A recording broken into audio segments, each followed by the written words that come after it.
Vamos a abrir nuestras Biblias, por favor, donde tuvimos la lectura. Jueces capítulo 6, del versículo 33 al 40. Nuevamente, Jueces capítulo 6, del versículo 33 al 40. Gracias, hermano. Seguimos con nuestro estudio de Gedeón.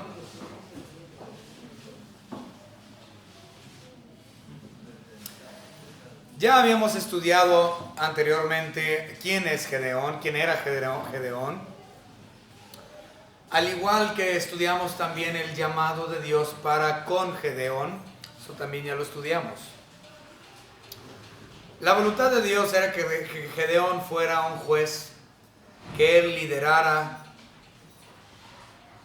el ejército de Israel, que liderara a Israel, que fuese él un guerrero fiel y que juntara al pueblo israelita para poder pelear y hacer guerra en contra de los madianitas. Y no nada más los madianitas, sino todos los aliados, tenían alianzas militares y políticas. Estos madianitas y sus opresores y sus aliados habían oprimido a Israel por varios años ya. Y a pesar de que Dios les prometió la victoria en batalla, o sea, Dios le dijo a Gedeón: mira, si tú vas y peleas y haces guerra en contra de Madián, yo te voy a dar a ti la victoria, yo soy Dios, yo te digo que así va a suceder, yo te lo prometo, te doy garantía.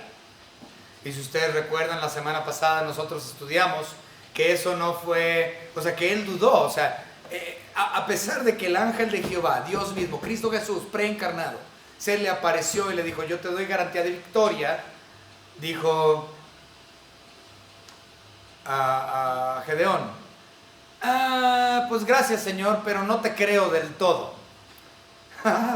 Le dijo: voy a preparar un sacrificio y si tú lo aceptas y lo quemas, entonces implica que sí es verdad lo que me dices y ya te creo y vamos a la guerra. Entonces, esto ya lo estudiamos hace 15 días. Él preparó un holocausto y el ángel de Jehová le dijo: sí, yo te espero, y lo consumió y obviamente fue acepto. Ahorita vamos a hablar acerca de este mapa, lo pueden ir viendo ahorita, pero ahorita vamos a hablar acerca de esto. Bien. En nuestro estudio el día de hoy observaremos que Gedeón obedece a Dios, finalmente obedece a Dios, y en efecto reúne a estas tribus. Para ser específico, nada más reúne a 4. Recuerden, son 12 tribus de Israel y Gedeón nada más a 4 tribus consigue, que son las tribus de Manasés, la tribu de Aser, la tribu de Neftalí y la tribu de Zabulón. Entonces, estos son 4 de 12 que Gedeón consigue para hacer guerra en contra de los madianitas, como Dios le dijo que hiciera. Eso lo vamos a ver hoy, y con el mapa vamos a ver algo muy interesante del por qué esos 4, en particular esos 4. Bien. Hoy no solamente vamos a hablar acerca de esto, sino que la incredulidad de Gedeón se vuelve a mostrar. La primera vez él dijo: Señor, te creo, pero no te creo. Mira, si tú consumes este sacrificio, te voy a creer. Esa fue su primera duda. Pero ahora él hace exactamente lo mismo. Él vuelve a dudar de la promesa de Dios y hace un experimento tonto con un vellón. ¿Okay? Y ahorita vamos a explicar cuál es ese experimento de vellón y las condiciones para... O sea, el asunto es de que Gedeón vuelve a mostrar duda en la promesa de nuestro Señor Dios. Dios se lo prometió, Dios le dio la garantía, y nuevamente Gedeón dice: te creo, pero no te creo, entonces compruébamelo. Muchas personas en la actualidad dudan de las promesas y garantías que Dios nos ha dado como cristianos. Se ha dicho, yo no los he contado en lo personal, pero se ha dicho que en la Biblia hay más de 3,000 promesas hechas para con la iglesia. Más de 3,000 promesas. Cristo Jesús le ha dado más de 3,000 promesas garantizadas a la iglesia. Pero aún así, muchos somos como Gedeón y dudamos y tenemos falta de madurez y terminamos haciendo lo mismo que hizo Gedeón. Extendemos el vellón. Les voy a explicar qué es eso de extender el vellón cuando lleguemos a esa parte. Entonces muchas personas hacen exactamente, la iglesia sabe que Dios le ha prometido grandes cosas y aún así dudamos de sus garantías, de sus promesas. Extendemos el vellón. Con esto vamos a empezar, hermanos, con una oración. Voy a comenzar aquí en el versículo 33. Señor Padre, le damos gracias por todo lo que nos ha dado. Gracias, Señor, por su salvación preciosa, la cual nos une en Cristo Jesús, nuestro Salvador. Gracias, Señor, porque estamos bautizados en un mismo Espíritu, en su Espíritu Santo, que mora en el corazón de cada individuo que ha depositado su fe plena en la persona de la obra redentora de Cristo Jesús. Gracias, Señor, porque tenemos al Espíritu Santo de forma permanente morando en nuestras vidas, quien nos da poder sobre el enemigo. Gracias, Señor, por todo. En el nombre precioso de nuestro Señor y Salvador Jesucristo. Amén. Vamos a empezar con el versículo 33. Jueces 6:33 dice: pero todos los madianitas y amalecitas y los del oriente se juntaron a una, o sea, en un solo cuerpo, es decir, como un solo ejército, y pasando acamparon en el valle de Jezreel. Los madianitas junto con los amalecitas y otros ejércitos del oriente se juntaron en el valle de Jezreel para una invasión de Israel. Ellos habían estado invadiendo a través de los años. Iban leí un comentarista que mencionó, aunque no sé, no lo pude encontrar de dónde sacó la información, posiblemente de la Biblia misma, pero no lo he visto todavía, que ellos hacían esto anualmente. O sea, que los ejércitos del oriente se juntaban anualmente en ese valle en particular para llevar a cabo acciones bélicas. Otra vez, yo no lo he visto, no he encontrado realmente dónde dice que hacían esto de forma anual. Pero bueno, si nosotros, cuando lo encuentre, si es que lo encuentro, les aviso. Pero el asunto es de que ellos se juntaron, todos estos ejércitos, ahí en ese valle para hacer guerra en contra de Israel. Este ejército que se juntó era muy grande. Era bastante grande este ejército. En Jueces capítulo 7, vamos a adelantarnos un poquito. En Jueces capítulo 7 y versículo 12, se nos dice que eran como langostas que no se podían contar, innumerables. 7:12 nos dice: y los madianitas, los amalecitas y los hijos del oriente estaban tendidos en el valle como langostas en multitud, y sus camellos eran innumerables como la arena que está en la ribera del mar en multitud. Entonces era un ejército muy grande, tanto que se dice que son innumerables. Ese está mejor, con ese me doy. Ahorita vamos a ver de qué se trata. Ok, entonces, bueno, eso que están viendo es el valle de Jezreel. Márcalo, hermano, con él. Esa cosita es el valle de Jezreel. Ahí se juntaron los madianitas, los amalecitas y todos estos del oriente. ¿Okay? Ahí en ese lugar, en ese punto se juntaron. Y dice aquí Jueces 7:12 que eran innumerables como langostas. Sin embargo, el número de los efectivos sí se da. Vamos a leerlo. Jueces capítulo 8. Y aquí es muy claro cuántos son. Jueces capítulo 8 y versículo 10. Y Seba y Salmuna estaban en Carcor y con ellos su ejército como de 15,000 hombres. Eran 15,000. Todos los que habían quedado de todo el ejército de los hijos del oriente, pues habían caído 120,000 que sacaban espada. Entonces, ¿cuántos fueron en total? 135,000 guerreros se juntaron en el valle de Jezreel para hacer guerra en contra de los hijos de Israel. ¿Okay? Entonces, Israel está a punto de ser atacado por una ola de 135,000 guerreros enemigos. Y ahí está Gedeón. Y Dios le dice, es hora, ve y haz guerra. No. 135,000 guerreros. Vamos a ver en unos momentos cuántos tenía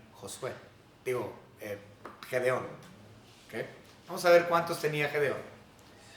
Antes de eso, vamos a hablar un poco acerca del valle de Jezreel, que ustedes vieron ahorita en rojo. El valle de Jezreel era muy importante, es muy importante en la historia hebrea. El valle de Jezreel, hubo muchas batallas ganadas y muchas batallas perdidas por parte del pueblo israelita en este valle. Muchas batallas se han llevado a cabo a lo largo de los milenios ahí. Y este valle de Jezreel tiene muchos otros nombres. Este valle también se conoce en la Biblia como el valle de Esdraelón. Esdraelón. También este mismo valle se llama el valle de Megiddo. Pero el nombre más famoso de todos que tiene este lugar es Armagedón. Entonces, este mismo valle, valle de Jezreel, valle de Esdraelón, valle de Megiddo o Armagedón, es el mismo lugar. Y nosotros sabemos por el nombre Armagedón que la última batalla va a ser llevada ahí, antes del milenio, al final de la tribulación. Entonces este lugar es muy específico a guerras, muchas batallas han pasado por ahí. Entonces este lugar es especial, tanto para la historia de Israel como la historia del mundo futuro, que aún habrá guerras ahí. Una guerra muy grande en particular, una batalla. Entonces ya saben que es el valle de Jezreel, es el mismo lugar del Armagedón futuro. Muy bien, versículo 34 de nuestra lectura, Jueces capítulo 6, versículo 34, dice: entonces el Espíritu de Jehová vino sobre Gedeón, y cuando éste tocó el cuerno, los abiezeritas se reunieron con él. Era el tiempo perfecto para que Gedeón actuara. 135,000 tropas armadas juntas en un solo lugar. Era el momento preciso para que él atacara. Y dice que el Espíritu de Dios vino sobre Gedeón para impartirle poder a la hora de la batalla. Otra vez, escuchen bien, esto es importante, porque vamos a ver el contraste entre Gedeón y nosotros, la iglesia.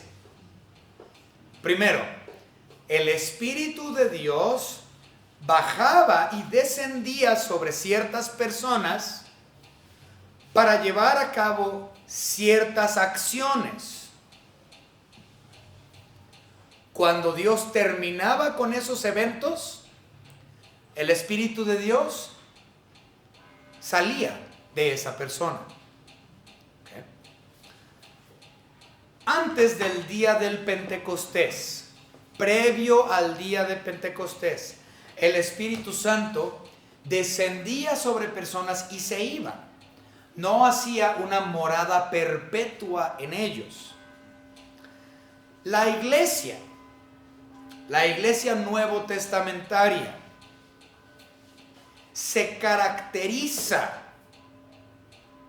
por esa gran diferencia.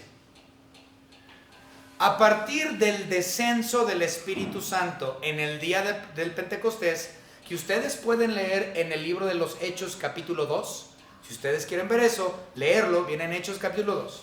Si ustedes leen Hechos capítulo 2, verán el descenso del Espíritu Santo para hacer morada permanente en la vida de los creyentes.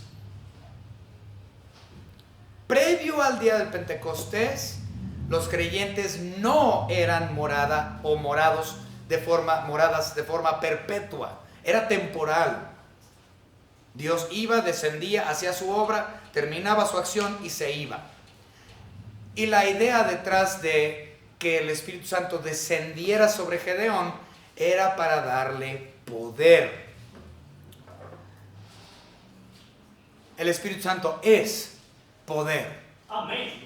El Espíritu Santo empodera al creyente. Y si nosotros observamos a los diferentes jueces, antes de cada batalla, el Espíritu Santo descendía sobre ellos. Vamos a verlo. Antes de cada batalla, el Espíritu Santo descendía sobre los jueces. Primero vamos a ver a Otoniel. Ya estudiamos Otoniel, el primer juez. Jueces capítulo 3 y versículo 10. En Jueces 3:10 leemos: y el Espíritu de Jehová vino sobre él y juzgó a Israel y salió a batalla. Y Jehová entregó en su mano a Cusán-Risataim, rey de Siria, y prevaleció su mano contra Cusán-Risataim. ¿Okay?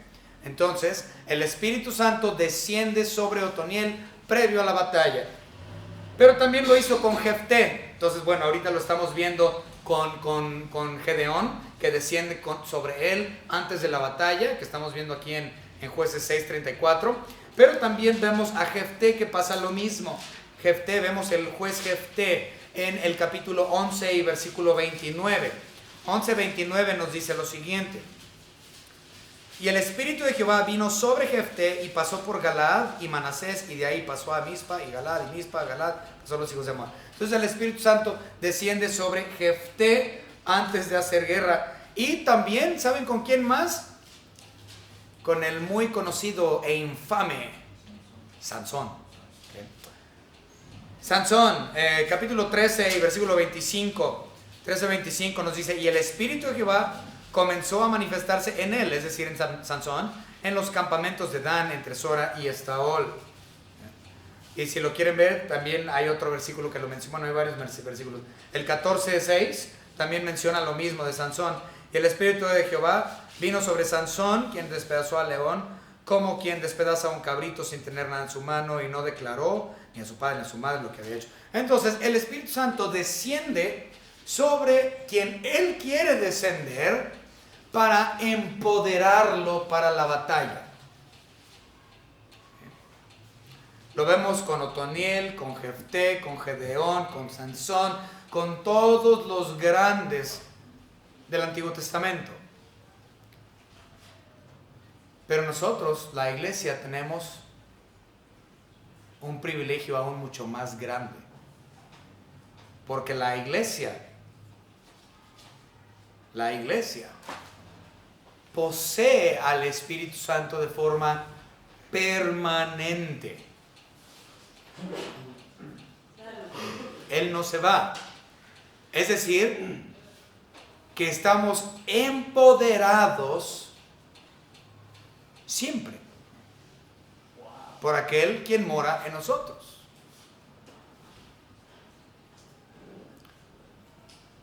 Cuando uno tiene poder,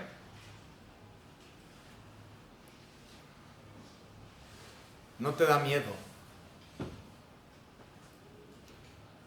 porque tienes poder. No hay temor. La Biblia nos dice claramente que Dios no nos ha dado un espíritu de cobardía. Vamos a ver algunos versículos. 1 Corintios capítulo 3.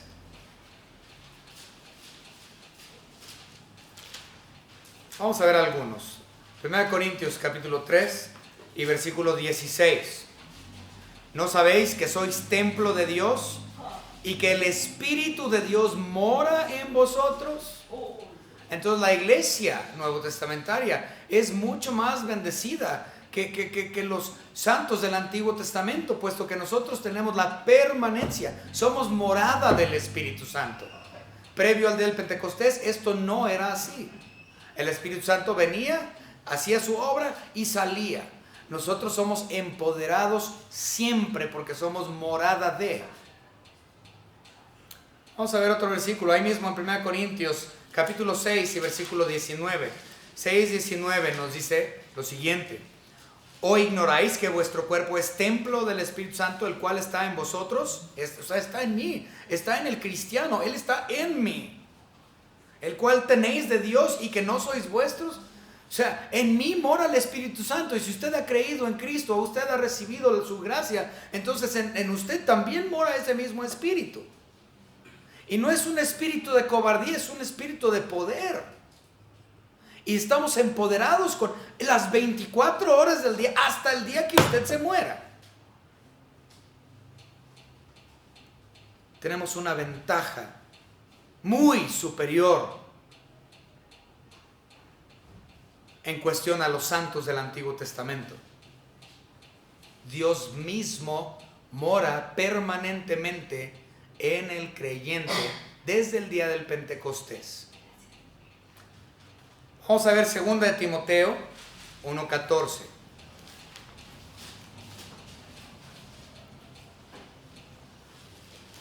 Segunda de Timoteo 1:14 nos dice lo siguiente: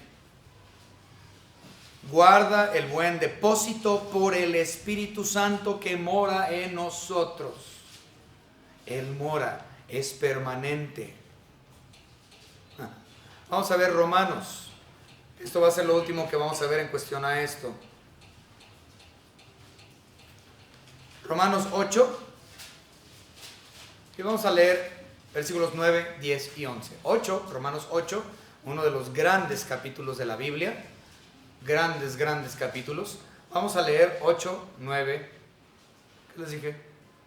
No, 9, 10 y 11. 8, 9, 10 y 11. Mas vosotros no vivís según la carne, sino según el Espíritu. Si es que el Espíritu de Dios mora en vosotros. Y si alguno no tiene el Espíritu de Cristo, no es de Él. O sea, si tú nunca has conocido a Cristo como tu único y propio Salvador, no eres morada del Espíritu Santo. Nunca has sido morada del Espíritu Santo. Y no tienes el poder que Él puede dar. Y si alguno no tiene el Espíritu de Dios, no es de Cristo, no es de Él. Pero si Cristo está en vosotros, el cuerpo en verdad está muerto a causa del pecado, mas el Espíritu vive a causa de la justicia. Y si el Espíritu de aquel que levantó de los muertos a Jesús mora en vosotros, es decir, el Espíritu Santo, Él es quien levantó a Cristo de entre los muertos. Si Él mora en vosotros, el que levantó de los muertos a Cristo Jesús vivificará también vuestros cuerpos mortales por su Espíritu que mora en vosotros. Gloria a Dios, aleluya. O sea, el Espíritu Santo mora en nosotros. Él es quien nos empodera. Él es poder. Vamos a ver 2 de Timoteo. 2 de Timoteo, capítulo 1 y versículos 7 al 9. Dice la palabra: porque no nos ha dado Dios el espíritu de cobardía, sino de poder, de amor y de dominio propio. Por tanto, no te avergüences de dar testimonio de nuestro Señor, ni de mí, preso suyo, sino participa de las aflicciones por el Evangelio según el poder de Dios, quien nos salvó y llamó con llamamiento santo, no conforme a nuestras obras, sino según el propósito suyo y la gracia que nos fue dada en Cristo Jesús antes de los tiempos de los siglos. Entonces, el Espíritu Santo que mora en nosotros es quien nos empodera para la batalla. Recordemos que nosotros estamos en un tiempo de guerra. El cristiano siempre está en guerra. La Biblia nos llama guerreros, dice que somos soldados de Jesucristo. En Efesios capítulo 6 se nos dice que nos pongamos toda la armadura para pelear en contra del enemigo. Cada cristiano está o debería de estar en guerra. Somos soldados de nuestro Señor Jesucristo. Ponte toda la armadura. Obedece y defiende. Estás empoderado por el Espíritu Santo. ¿A qué le temes?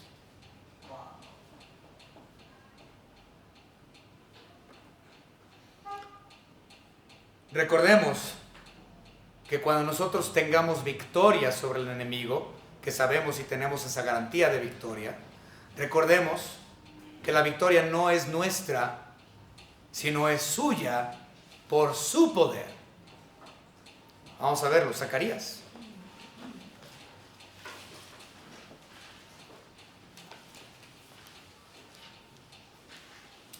Zacarías capítulo 4, versículo 6. Entonces respondió y me habló diciendo: esto es la palabra de Jehová a Zorobabel, que dice: no con ejército ni con fuerza, sino con mi espíritu, ha dicho Jehová de los ejércitos. No es por tu fuerza, no es porque tú quieras o te pongas o te quites. Si hay victoria, no es por Él. Él nos dio la garantía de victoria sobre este siglo, sobre este mundo, sobre el padre de la potestad del aire, es decir, Satanás. Estamos en guerra contra él, constantemente. Guerra contra el pecado, guerra contra la esclavitud del pecado. Estamos en guerra siempre. Y puedes tener la victoria. Dios te garantiza la victoria en Cristo Jesús, por Él. Dice, regresémonos a nuestro lectura. ¿Dónde me quedé, hermano? Gracias. Ok, 34. Ok, 34. Aquí habla de que Gedeón tocó un cuerno. Esos cuernos se llaman shofar. ¿Okay? Esos cuernos se llaman shofar, y los shofares son muy interesantes. Todos los israelitas ya sabían qué implicaba el sonar de un cuerno. Y esto empezó desde Moisés. Esto empezó desde el tiempo de Moisés. Dios le dijo a Moisés que él se hiciera 2 trompetas de plata. Y estas 2 trompetas de plata eran muy conocidos por todos los hebreos. Y cualquier sonar de alguna trompeta o de un cuerno, ellos tenían la oreja bien levantadita, escuchando. Porque se tocaba el cuerno con 3 propósitos, o las trompetas. Pero vamos a leerlo. Números capítulo 10. Vámonos a Números, cuando Dios le dijo a Moisés que hiciera estas 2 trompetas de plata. Vamos rápidamente a Números capítulo 10, versículos 1 y 2. Dice la palabra: Jehová habló a Moisés diciendo: hazte 2 trompetas de plata, de obra de martillo las harás, las cuales te servirán para, fíjense, una, para convocar a la congregación y para mover los campamentos. Entonces ahí vienen 2 razones: para llamar a asamblea y para levantar el campamento en el desierto y moverse, movilizarse. Pero había una tercera razón para que tocaran la trompeta. Se tocaba entonces la trompeta para juntar a Israel a la asamblea. Se juntaba para levantar sus cosas y mover todo el campamento. Y se sonaban las trompetas para llamar a guerra. Entonces, Israel ya estaba acostumbrado a ser convocados por medio de uso sonoro de cuernos y trompetas. Ellos ya estaban acostumbrados. Entonces Gedeón toca su cuerno. Y aparentemente, por lo que leemos, tocó su cuerno en casa, es decir, en su rancho, en su pueblo. Donde él se encontraba, él toca y convoca a guerra. Y salen los abiezeritas. Si ustedes recuerdan, los abiezeritas básicamente es la familia de Gedeón, ¿sí? Y los abiezeritas como tal forman es una parte de la tribu de Manasés. O sea, Gedeón era de la tribu de Manasés, pero dentro de la tribu de Manasés de un grupo pequeño que se llamaban abiezeritas. Entonces aquí en nuestra lectura, en versículo 34, dice que él tocó el cuerno y los abiezeritas se reunieron con él. En otras palabras, la gente de su rancho. Él toca en casa la trompeta, el shofar, viene la gente y acuden los abiezeritas. Y esto es muy interesante porque eso implica que la reforma espiritual que Gedeón había comenzado había empezado a tener efecto. A lo que me refiero con reforma, si ustedes recuerdan, lo estudiamos la semana pasada, ahí mismo en su rancho, en su pueblo, Dios le dijo que tumbara el altar de Baal y lo hizo. Dios le dijo que él tumbara y quemara la imagen de acera y él lo hizo. Y esas acciones aparentemente hicieron cambios dentro de los abiezeritas. Y cuando Gedeón tocó la trompeta para convocar a guerra, ellos ahí estaban.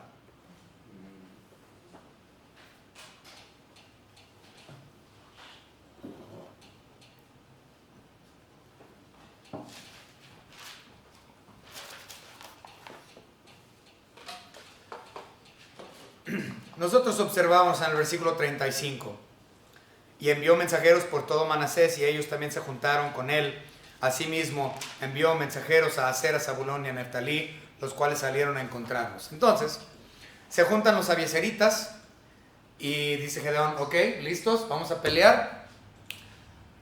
Ustedes quieren que lleven este mensaje, vayan a Zabulón, vayan a Manasés, a todo Manasés, vayan a Aser, vayan a Neftalí y díganles que nos vamos a juntar para la guerra. Y acudieron. ¿Se acuerdan cuánto era el número de los guerreros enemigos? 135,000. ¿Quieren saber cuántos acudieron entre esas 4 tribus? 32,000. 32,000 contra 135,000. Ahora, si quieren sacar las matemáticas, la verdad yo no tengo el tiempo ahorita, pero si a usted le gustan los números, usted puede sacar los números del capítulo 7.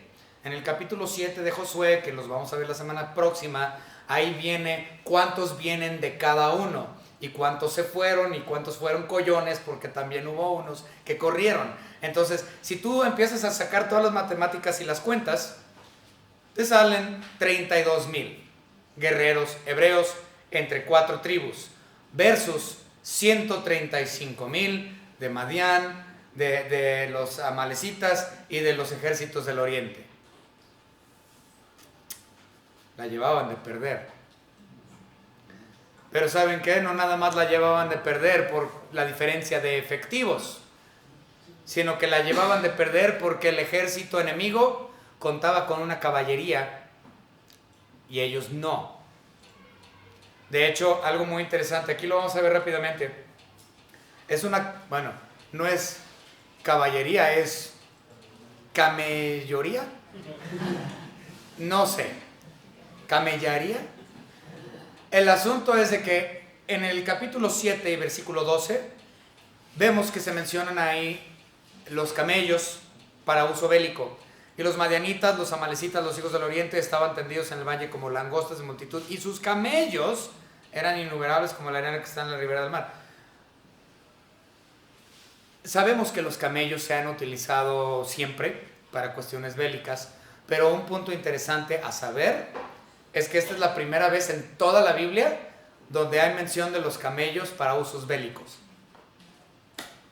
Y ciertamente se utilizaron antes, ¿sí? Hay muchas evidencias que se utilizaron los camellos para guerra previamente a esto, pero esta es la primera mención de un camello para uso militar, ¿okay?, en la Biblia.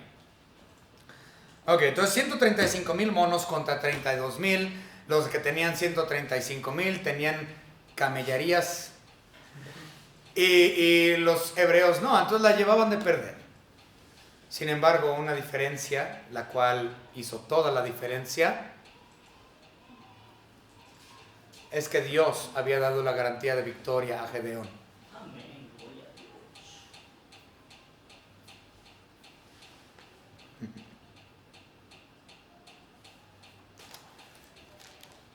¿Ustedes creen que le temblaban las piernitas a Gedeón? Sí. 135,000 con tus 32,000. Pero, ¿saben qué? Más adelante en el capítulo 7 vamos a ver que se torna todavía más tremendo. Les explico. Vamos a ver esto en el capítulo. Me estoy adelantando muchísimo, pero ahí les va. Dios le dijo a Gedeón, son 32,000. Son muchos. Dios le dijo, son muchos. Quita estos y quita aquellos y quita aquellos. ¿Saben con cuántos terminó quedándose Gedeón? Con 300. 300 efectivos en contra de 135,000. Así terminó. Y pues el spoiler es que ganaron. Dios les dijo, van a vencer y vencieron. Y vamos a ver todo eso a futuro. Entonces, si ustedes conocieron a los 300 espartanos, pues estos son los 300 hebreos enojados. ¿Sí?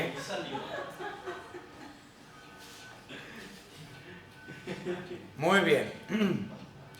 Pero ¿saben qué sucedió? El problema fue que Gedeón tenía mucho miedo y termina diciendo, pues, Señor, en realidad, pues tú me garantizaste que íbamos a ganar, pero garantízamelo, ¿no?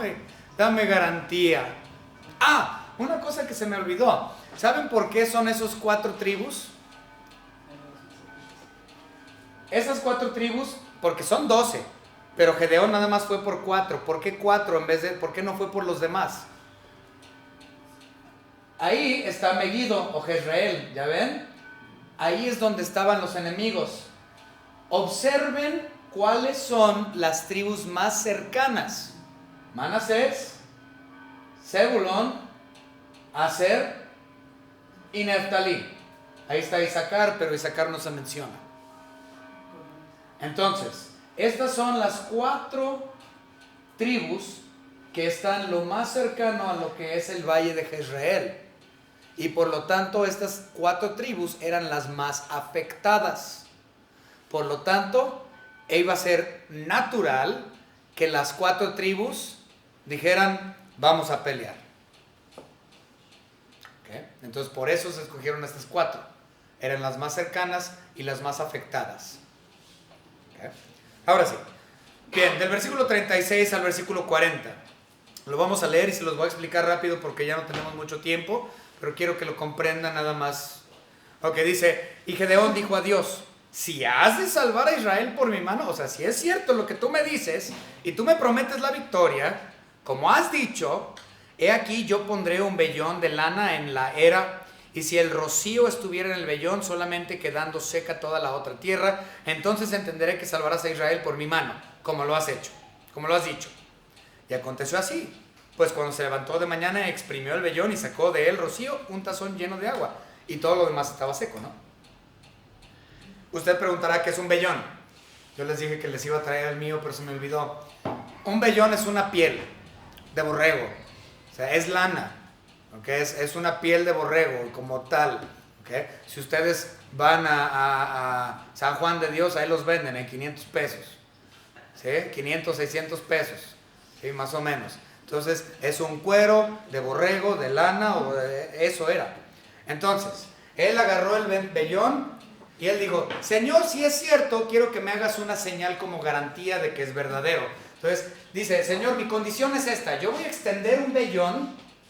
Yo voy a extender el vellón y ahí que se quede. Y en la mañana, con el rocío, si todo lo demás está seco y nada más está el agua del rocío en el vellón, entonces yo sé que entonces es cierto lo que tú me dijiste. Entonces dice que la mañana siguiente, él extendió el vellón, él la mañana siguiente agarra, lo exprime en un tazón y lo llenó de agua, de tanta rocío que se había acumulado ahí.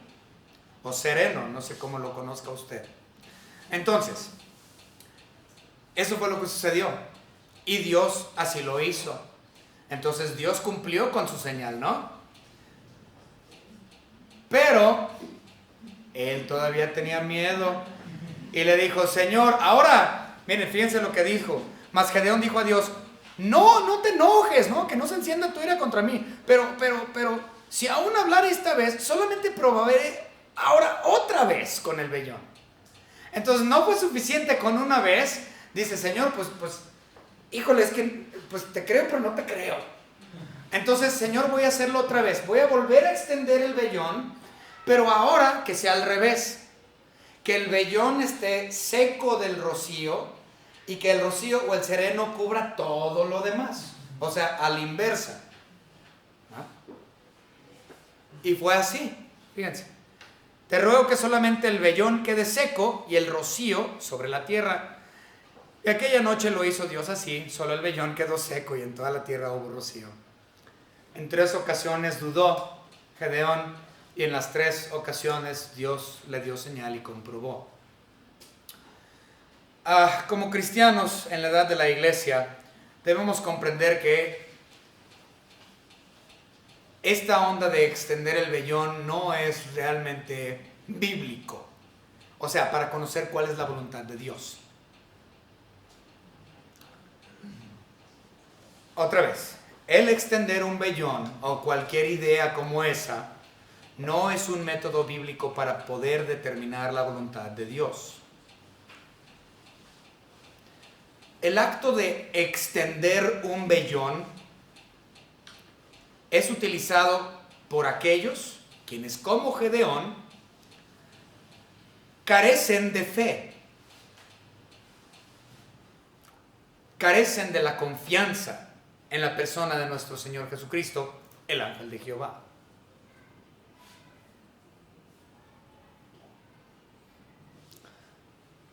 Se los explico de la siguiente manera. Hoy día, muchos todavía extienden el vellón. Muchos. Es decir, ponen el vellón en el piso y dicen: Señor,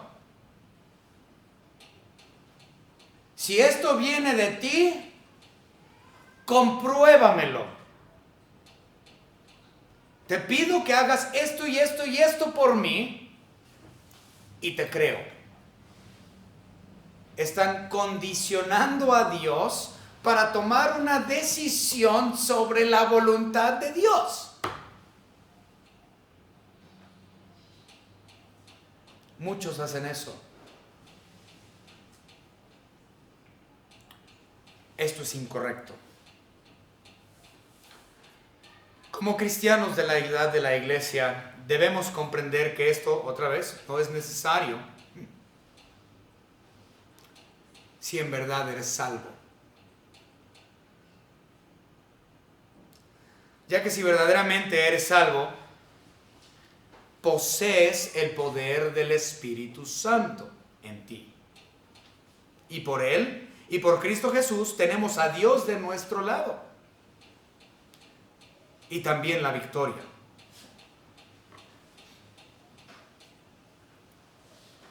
La fe que hemos depositado en Cristo Jesús, el cual nos ha traído la permanencia del Espíritu Santo, quien nos empodera, nos da la victoria. Yo no necesito cuestionar a Dios o decirle: dame una señal para que yo te crea. Si eres salvo, compórtate como tal. No andes cuestionando a Dios extendiendo tu vellón. Vamos a ver un versículo. 1 de Juan, y aquí la vamos a dejar. 1 de Juan, capítulo 5.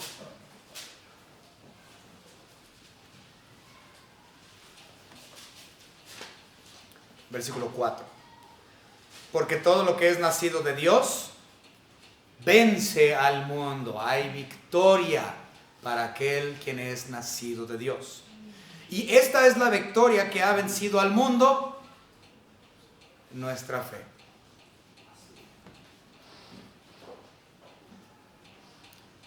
Gedeón dudó, no creyó, pero Dios le dio las señales que él pidió, porque Dios es bondadoso y misericordioso, y le dio la victoria con tan solo 300 versus 135,000, y fue una victoria rotunda. Como cristianos, todos estamos empoderados por medio del Espíritu Santo. ¿A qué le temes? ¿A qué le temes? Vamos a orar. Señor Padre, le damos gracias porque la iglesia tiene la gran dicha, la gran bendición de ser morada del Espíritu Santo, quien nos da poder, quien nos da la garantía de sus promesas, quien nos da la garantía de victoria por usted. No porque algo hemos hecho nosotros, sino únicamente por medio de usted. Le damos gracias, Señor, y le pido que nuestra congregación, nuestros hermanos, que los cristianos realmente dejen de extender el vellón y simplemente crean en las promesas garantizadas por nuestro Señor Jesucristo por medio de la fe en su propia persona. En el nombre de nuestro Señor Jesucristo, nuestro Señor y Dios. Amén.